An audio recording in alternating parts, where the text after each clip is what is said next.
Hello नमस्कार दोस्तों। उम्मीद है आप सभी लोग अच्छे होंगे, बहुत बढ़िया होंगे आप सभी लोग।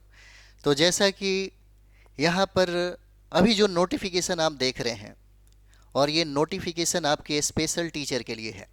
इंतज़ार तो आप कर रहे हैं कि बिहार शिक्षक भर्ती 4.0 का आएगा, कब नोटिफिकेशन आएगा, कब एग्ज़ाम लिया जाएगा। उस पर भी हम लोग थोड़ा संक्षिप्त में बात करेंगे, लेकिन सबसे पहले ये बात करते हैं कि जो स्पेशल टीचर आया है 1 to 5 के लिए और 6 to 8 के लिए कितनी उम्र बढ़ाई गई है, क्या इनका योग्यता है, क्या इसमें डोमिसाइल को लागू किया गया है, क्या यह इसका आयोजन आवेदन जो है, यह आवेदन 2 जुलाई से प्रारंभ हो रहा है और 28 जुलाई तक इसका लास्ट डेट होगा।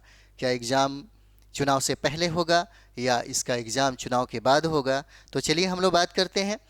सबसे पहले हम लोग देखेंगे कि यहाँ पे जो पोस्ट आया हुआ है, यहाँ पे जो पोस्ट देख रहे हैं, विशेष विद्यालय अध्यापक के 7,279, आप देख रहे होंगे 7,279 पद है। इसके लिए यहाँ पर नियुक्ति करनी है। बिहार शिक्षक भर्ती 4.0 का जो कयास लगाए जा रहे हैं कई महीनों से, अब होगा तब होगा, सीधे सरकार सामने आकर के कहती है कि हम ये कर देंगे, ये कर देंगे, वो कर देंगे, और हम लोग भी उसी के आधार पे बात करते हैं। जैसे जैसे मंत्री कहते हैं, हम लोगों को लगता है कि शायद मंत्री अब एक्टिव हो गए हैं, सरकार अब सक्रिय हो गई है। उसी के अकॉर्डिंग हो सकता है एग्ज़ाम का पैटर्न और एग्ज़ाम का जो समय है वो निर्धारित किया जाएगा। तो चलिए यहाँ पर देखते हैं, 7,279 पद है यहाँ पे। तो आप देख सकते हैं ये पोस्ट है आपके लिए। क्या क्या इसमें योग्यता हो सकता है। तो सबसे पहले इस बात को समझिए कि 1 to 5 का जो स्पेशल टीचर आपको बनना है, तो उसके लिए सबसे ज़्यादा ज़रूरी है बी स्टेट पेपर 1 को फाइट करना। पेपर 1 को फाइट करते हैं तब 1 to 5 के लिए स्पेशल जो टीचर की जो नियुक्ति आई हैं उसमें आप योग्य हैं। और 6 to 8 के लिए स्पेशल टीचर बनना है तो बी स्टेट में आपको, बी स्टेट में पेपर जो 2 है, लेवल 2 है, उसको पास करना जरूरी है। जैसे अगर 1 to 5 की बात किया जाए, जो विशेष विद्यालय अध्यापक की शैक्षणिक योग्यता की जो बात है, तो यहाँ पर देख सकते हैं आप न्यूनतम 50% अंकों के साथ उच्चतर माध्यमिक या इसके समकक्ष ये डिग्रियां आपके पास होनी चाहिए। भारतीय पुनर्वास परिषद से मान्यता प्राप्त संस्थान से विशेष शिक्षा में डीएलएड के साथ भारतीय पुनर्वास परिषद का वैध सीआरआर नंबर धारित होता है यहाँ पे। चलिए बाकी ये चीज़ें हैं आपको हमारे टेलीग्राम पे मिल जाएगा, चाहे तो आप ऑलरेडी जाइए साइट पे, बिहार शिक्षक बीपीएससी की साइट पे जाइए, आपको सब कुछ वहाँ पे मिलेगा। अब यहाँ पर देखते हैं 6 to 8 के लिए जो विशेष विद्यालय अध्यापक के लिए आवश्यक शैक्षणिक योग्यता है, यहाँ पे न्यूनतम कितना, तो 50% अंकों के साथ किसी मान्यता प्राप्त विश्वविद्यालय से स्नातक की उपाधि होनी चाहिए, एवं भारतीय पुनर्वास परिषद के माध्यम से संस्थान से विशेष बीएड के साथ भारतीय पुनर्वास परिषद का वैध सीआरआर नंबर क्या है, धारित होगा यहाँ पे, या ये भी देख सकते हैं आप, है ना। यहाँ पर हम लोग बात करें, चलिए नेक्स्ट जो हमारा ये पॉइंट आप देख सकते हैं, मैंने कहा था कि आयु सीमा में इस बार सरकार ने आपको 10 वर्ष की छूट दी है। बहुत ऐसे परीक्षार्थी हैं, है ना, क्योंकि जिन लोगों का एज समाप्त हो चुका है उन लोगों के लिए 10 वर्ष की छूट इसमें मिला है, 10 वर्ष की छूट। और रहा सवाल कि टीआरई 4.0 में ये छूट मिलेगी या नहीं मिलेगी, अभी तक कोई सूचना नहीं मिला है, लेकिन जहां तक लगता है कि उसमें भी आपको 10 वर्ष की छूट देने का प्रावधान रखा जाएगा, उसमें भी मिलेगा। जिस तरीके से अगर हम लोग बात करें कि यहाँ पे डोमिसाइल लागू है या नहीं लागू है, तो आपको बता दें एकदम स्पष्ट तरीके से कि यहाँ पे डोमिसाइल नीतियाँ जो है ये लागू नहीं है, और टीआरई 4.0 में भी लागू नहीं होगा, ये संभावना है। यहाँ पर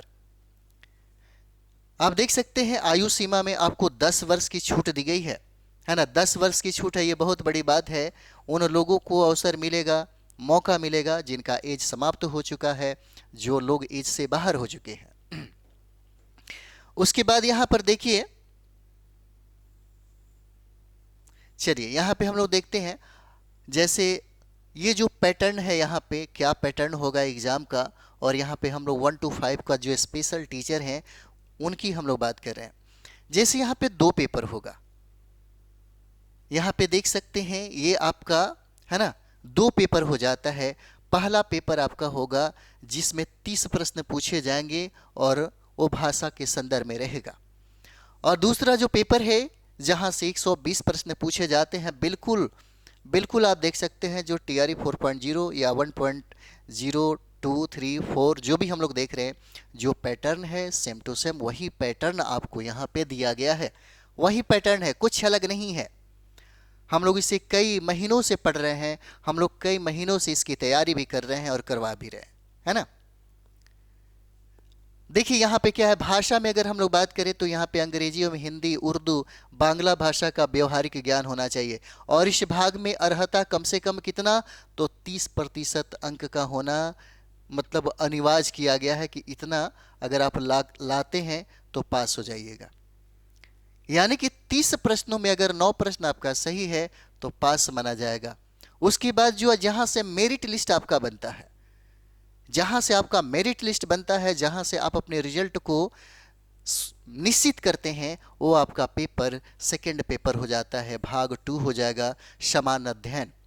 समान अध्ययन में भी बिल्कुल वही पढ़ना है जो आपको TRE 4.0 में पढ़ना है। यहाँ पे देखिए गणित है, मानसिक परीक्षण रीजनिंग है, समाज जागरूकता करंट अफेयर्स है, विज्ञान है, सामाजिक विज्ञान है, यही इंडिया नेशनल मूवमेंट भारतीय राष्ट्रीय आंदोलन है, भूगोल है, और आपको पर्यावरण के संदर्भ में भी 120 प्रश्न पूछे जाएंगे। यहाँ पे इतने प्रश्न जो है ये पूछे जाएंगे। इसको कंप्लीट करना है तो कुछ मत करिए, कुछ करने की जरूरत नहीं है, सिर्फ 2 किताबों को लेकर के बैठ जाइए, NCERT और SCERT। NCERT और SCERT 10th लेवल का ही प्रश्न आपसे पूछा जाएगा यहाँ पे, इसलिए ज़्यादा ताम झाम करने की ज़रूरत नहीं है। आराम से किताब को लीजिए, सेल्फ स्टडी करिए। सेल्फ स्टडी सबसे बेस्ट स्टडी होता है। चाहे कोई भी कुछ भी पढ़ा ले, फिर भी आपको बैठ के अपनी तैयारी करना ही पड़ेगा, पढ़ना ही पड़ेगा। इसलिए ज़्यादा ज़रूरी है, रिजल्ट के लिए ये ज़्यादा ज़रूरी है कि कम से कम रूम में 10 घंटा 12 घंटा बैठ सके, अपने किताबों के साथ संघर्ष कर सके, तब 2-3-4 महीनों के अंदर में रिजल्ट बन जाता है यहाँ पे। ठीक है, देखिए SCERT और NCERT से संबंधित होंगे ऑलरेडी। जब पहले ये बात आपको बता ही दिया है तो किसी पर भरोसा करने की क्या ज़रूरत है। थोड़ा देर के लिए सोचिए, कहने वाले तो बहुत सारे हैं जो कहते हैं कि सबसे पहला खबर और सबसे पहली है ना जानकारी और सबसे बड़ी चीज़ें हम ही बताते हैं, है ना। बुद्ध ने बात कहा था, ठीक है, कि तर्क की कसौटी पे खुद को कसना और खरे उतरे तभी उसे स्वीकार करना। ऑलरेडी जब आपको दे दिया है तो आपको इस संदर्भ जो है इसी किताब को बनाना चाहिए। NCERT और SCERT इससे बेहतर किताबें नहीं हो सकता। आप देखते होंगे सारे के सारे प्रश्न इसी किताब से आते हैं, सारे के सारे। अगर 120 प्रश्न है तो 100 प्रश्नों की गारंटी यहां से रहेगी। 100 की बात मैंने इसलिए किया कि कुछ जैसे करंट अफेयर्स आपको अलग से पढ़ने पड़ेंगे। यहाँ तक कि मैथ रीजनिंग भी इसी सारे चीज़ों में 9th 10th का अगर आप मैथ बनाते हैं तो रीजनिंग ऐसा थोड़ी है कि उसके लिए एक अलग सब्जेक्ट बनता है, ये मैथ का हिस्सा ही है, मैथ का हिस्सा है। कभी आपने सुना रीजनिंग में कोई ग्रेजुएशन किया हो, रीजनिंग में कोई MA किया हो, रीजनिंग में कोई PhD किया हो? नहीं, ये आपके है ना मैथ का एक भाग है, एक पार्ट है। जिनको मैथ आता है उनको रीजनिंग आएगा, है ना। और मैथमेटिक्स का तो विरासत हमारा बिहार रहा है, तो ये आपका सब्जेक्ट हो जाता है। टेंशन ज़्यादा लेने का नहीं है, सिर्फ पढ़ाई करिए। उसके बाद हम लोग यहाँ पर बात करते हैं 6 to 8 का, है ना। 6 to 8 में आप देख सकते हैं, 6 to 8 में यही चीज़ें हैं। यहाँ पे 3 पेपर हो जाता है ना। यहाँ पे कितना पेपर हो जाएगा, तो यहाँ पे देख सकते हैं, ये हमारा थोड़ा सा छोटा कर दिया जाए, ये 3 पेपर हो जाएगा। और यहाँ भी 150 प्रश्न पूछे जाएंगे। यहाँ भी कुल प्रश्नों की संख्या 150 हो जाएगा, जिसमें पहला पेपर में 30 प्रश्न कॉमन प्रश्न पूछे जाएंगे। कॉमन जो है भाषा से के संदर्भ में जो प्रश्न पूछे जाते हैं, जहाँ से 9 नंबर को लाना जरूरी है पास करने के लिए। उसके बाद जो सेकंड पेपर है जिसमें GS के संदर्भ में रहेंगे 40 प्रश्न, और थर्ड पेपर रहेगा जहाँ से 80 प्रश्न आपके सब्जेक्ट से पूछे जाएंगे। 80 प्रश्न, है ना। 3 पेपर का ये टोटल प्रश्न रहेगा 150, जहाँ पर आपको 2.5 घंटे समय मिलेंगे यहाँ पे, है ना। और दोनों पेपर बहुत ही आसान है, ऐसा नहीं है कि बहुत टफ है। और इसका संदर्भ भी आपको बताया है कि हम कहाँ से पूछेंगे। जब आपको किसी ने ये बात कहा था ना कि भाई तुम हमको हमको कंपटीशन फाइट करना है, सिर्फ हमको ये बता दो कि कौन सी किताबें पढ़नी है, फिर देखना रिजल्ट मेरा ही होगा, है ना। ऐसा जुनून और ऐसा, है ना, हौसला होना चाहिए, ऐसी एनर्जी होनी चाहिए कि एक बार बैठिए 2 महीने तक लगातार, फिर रिजल्ट आपके नाम हो जाएगा।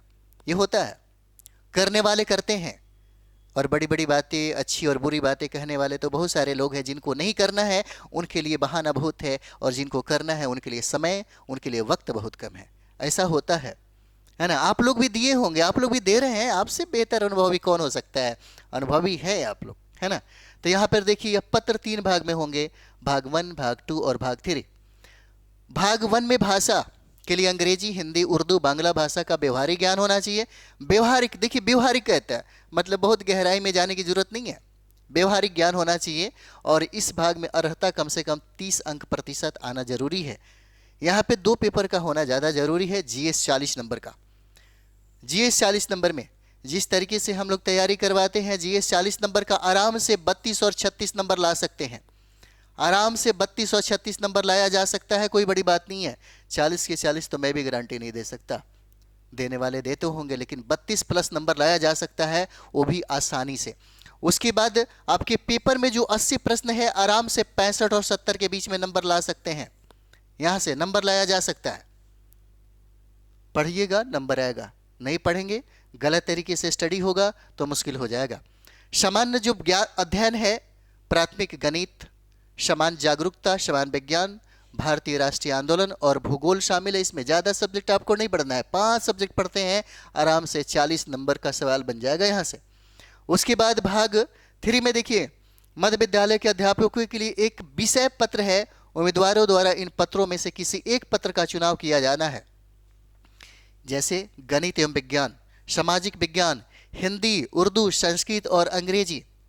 यहाँ पर देखिए कहता है वर्ग 6 to 8 के लिए सामाजिक विज्ञान के चयन करने वाले अभ्यर्थियों को, थोड़ा सा इधर आपको दिखा दे, बड़ा करके आपको दिखाते हैं, है ना। चलिए बड़ा में भी थोड़ा सा देख लीजिए ताकि अच्छा लगेगा। क्या कहता है, 6 to 8 के लिए सामाजिक विज्ञान के चयन करने वाले अभ्यर्थी को सेक्शन 1 में इतिहास या भूगोल विषय में से किसी एक विषय का चयन करना होगा। यदि सेक्शन 1 इतिहास विषय का चयन करते हैं तो सेक्शन 2 में क्या भूगोल ले सकते हैं, इकोनॉमिक्स ले सकते हैं, राजनीतिक शास्त्र विषय में से किसी एक विषय का चयन आप कर सकते हैं, है ना। सब्जेक्ट कॉम्बिनेशन की बात यहां पे कर रहा है। और यदि अभ्यर्थी द्वारा सेक्शन 1 में भूगोल का चयन करते हैं तो सेक्शन 2 में अर्थशास्त्र, राजनीति शास्त्र विषय में से किसी एक विषय का चयन करेंगे। थोड़ा सा कंफ्यूजन हो गया होगा, हो सकता है। जैसे सपोज दैट मानते हैं अगर आपने पहला पेपर इतिहास रखा, पहला पेपर अपनी इतिहास रखा, तो आप चयन करते समय में ज्योग्राफी रख सकते हैं, है ना, इकोनॉमिक्स रख सकते हैं, और यहाँ तक कि पॉलिटी रख सकते हैं। लेकिन यदि आपने ज्योग्राफी यहाँ पर फर्स्ट पेपर में आपने रखा तो सेकंड पेपर में आप इतिहास को नहीं रख सकते, यहाँ पे हिस्ट्री को नहीं रख सकते, आप इकोनॉमिक्स रख सकते हैं और पॉलिटी रख सकते हैं। अगर देखा जाए तो सब्जेक्ट कॉम्बिनेशन में 2 सब्जेक्ट बहुत बेजोड़ है, बहुत लोग लेते हैं, हिस्ट्री और ज्योग्राफी, नहीं तो हिस्ट्री और पॉलिटी, हिस्ट्री और पॉलिटी। ये सब्जेक्ट कॉम्बिनेशन होता है सबसे बेहतरीन, और इसमें बहुत सारा चीज़ की जानकारी पहले से आपको होती है ना। चलिए आप समझ गए होंगे यहाँ पे। अब यहाँ पर हम लोग देखें, कहता है यहाँ पे, है ना, भाषा जो भाग ये क्वालिफाइंग है, कोई नेगेटिव नहीं है, इसमें पास होना जरूरी है, पास होना लाजमी है। अगर पास नहीं होंगे तो अगला पेपर आपका चेक ही नहीं होगा, तो फिर कोई फ़ायदा नहीं है एग्ज़ाम देने का, है ना। और यहाँ पर देख सकते हैं, कहता है कि कोई नेगेटिव नहीं है यहाँ पर, ठीक है। और मेगा सूची जो तैयार होता है, मेगा सूची, और मेगा सूची आपको इसी पर, आपके सब्जेक्ट पर, आपके जीएस पर आपकी मेगा सूची बनती है। बहुत आसानी से चीज़ों को तैयारी किया जा सकता है अगर आपने ठान लिया है तो। बस ठान लीजिए, फिर देखिए क्या नहीं हो सकता। यहाँ पे जो चाहेंगे वो कर सकते हैं, है ना। और एक बात और भी है, यहाँ पे आपको डोमिसाइल लागू ही नहीं किया गया है, यहाँ पे डोमिसाइल जो है वो लागू नहीं किया गया है, ठीक है। इसीलिए परेशान नहीं हुए कि डोमिसाइल है भी या नहीं है, है ना। आप देख सकते हैं, अगर ऑनलाइन आवेदन करेंगे तो आरक्षित कोटि में उनका है ना कोड नंबर है। जैसे यहाँ पे अनारक्षित वालों के लिए 1 कोड हो जाएगा, शेड्यूल कास्ट के लिए 2 हो जाएगा, शेड्यूल ट्राइब के लिए 3 हो जाएगा, ईबीसी के लिए 4 है, बीसी के लिए 5 है और बीसीएल के लिए 6 है, ईडब्ल्यूएस के लिए 7 हो जाता है ना यहाँ पे। और सबसे इम्पोर्टेंट जो है, जिसका आपको लगता है कि भाई कब होगा कब नहीं होगा, है ना, तो ये सारा चीज़ें है, इसकी जानकारी होनी चाहिए, है ना। तो चलिए हम लोग सबसे पहले ये देखते हैं कि इसका आवेदन जो है ना, इसका आवेदन, चलिए ये आवेदन आप देख लीजिए, ये ज़्यादा ज़रूरी है। ऑनलाइन आवेदन प्रारंभ करने की तिथि कब से कब है ना, 2 जुलाई से प्रारंभ हो रहा है। ठीक, सोच रहे होंगे कि स्पेशल टीचर का तो लग रहा था कि बादे में करता है ना, लेकिन सरकार सबसे पहले झुनझुना जो है ना वो दे देता है कि भाई तब तक उसको बजाते रहिए, बाद में एक बहुत बड़ा बवंडर करके आएगा। और एक बात आपको बता दे, 4.0 जो है ना, 4.0 को लेकर के जो सरकार जो नीतियां बना रही हैं कि 4.0 कब दे, वो मुद्दा बनाएगी। और इतना जानिए कि 4.0 जो है ना, अगस्त में आ जाएगा, अगस्त में आएगा और उसका सबसे ज़्यादा प्रचार प्रसार भी सरकार करेगी कि भाई हम तो 1.0, 2.0, 3.0 और 4.0 में इतनी वैकेंसी दिए हैं। वो इसलिए करेगा ताकि इसी के आधार पे हमारे जो बिहार के युवा गण जो हैं, है ना, जो युवा गण हैं उनको वोट लेने के लिए रिझाया जाएगा, है ना, पटाया जाएगा कहा जाए तो, इसलिए देगा। निश्चिंत होकर के अपनी तैयारी में लगे रहिए, तैयारी रुकना नहीं चाहिए, तैयारी रुकेगा तो दिक्कत हो जाएगा, तैयारी रुकना नहीं चाहिए, तैयारी एकदम करते रहिए। तो इसका जो ऑनलाइन आवेदन है यह 2/7/2025 से प्रारंभ हो रहा है और इसका अंतिम जो आवेदन की तिथि है 28 जुलाई 2025 हो जाता है ना, 28 जुलाई 2025। अब दिमाग में ये चल रहा होगा कि ठीक है, 1 महीने का टाइम लगभग आपको मिल रहा है ना, 1 महीने का टाइम लगभग मिल रहा है स्पेशल टीचर बनने के लिए, 1 to 5 के लिए और 6 to 8 के लिए। बहुत बढ़िया बात है, बहुत अच्छा है ना। लेकिन एक बात समझिएगा, दिमाग में ये चल रहा होगा अभी से ही कि ठीक है ये तो दे दिया, ये कन्फर्म हो गया कि चलिए ठीक है इसका है ना नोटिफिकेशन दे दिया, हम अप्लाई कर दिए। अब दिमाग में चल रहा होगा कि ठीक है एग्ज़ाम कब लेगा। तो याद रखिएगा, हो सकता है कि जैसे ही फॉर्म आपका अप्लाई बंद होगा तुरंत डेट को यहाँ पे है ना आउट किया जाएगा कि या तो हम एग्ज़ाम अगस्त में ले रहे हैं या हम एग्ज़ाम सितंबर में ले रहे हैं, या तो धीरे धीरे उसको लग जाएगा कि सितंबर में हो पाएगा, चुनाव के पहले एग्ज़ाम हो पाएगा या नहीं हो पाएगा है ना। तो इसको वही करेगा, चुनाव के बाद हो सकता है कि आपकी एग्ज़ाम होगी, या हो सकता है कि अगर यहाँ पे एग्ज़ाम ले लिया जाए तो रिजल्ट को आउट नहीं करेगा, क्योंकि बात ये आउट करने के लिए जो हमारे पास मशीनरी है वो तो सारा का सारा मशीनरी क्या होगा, सरकार को है ना बनाने में, और सरकार की जो प्रक्रिया है उसमें सारे के सारे लोग जुट जाएंगे। ठीक है, टाइम अब ज़्यादा नहीं लगने वाला, जो भी हो इस 6 महीने के अंदर में सब कुछ क्लियर होने वाला है। चाहे वो बिहार हम लोग स्पेशल टीचर की बात कर रहे हैं, चाहे वो आपके लिए बिहार शिक्षक भर्ती 4.0 टीआरई 4.0 की बात कर रहे हैं, तो टीआरई 4.0 भी हो चाहे ये भी हो, है ना, संभावना 100% है, लेकिन कब होगा एग्ज़ाम ये थोड़ा सा क्लियर नहीं है। लेकिन इतना याद रखिए, जिस तरीके से फटाफट ये भी आ गया उसी तरीके से 4.0 भी आएगा, है ना। और इस इंतज़ार में ज़्यादा बैठने की ज़रूरत नहीं है, सेल्फ स्टडी पे सबसे ज़्यादा फोकस करिए। तो चलिए हम लोग मिलते हैं अगले वीडियो में। थैंक यू वेरी मच आप सभी लोगों का।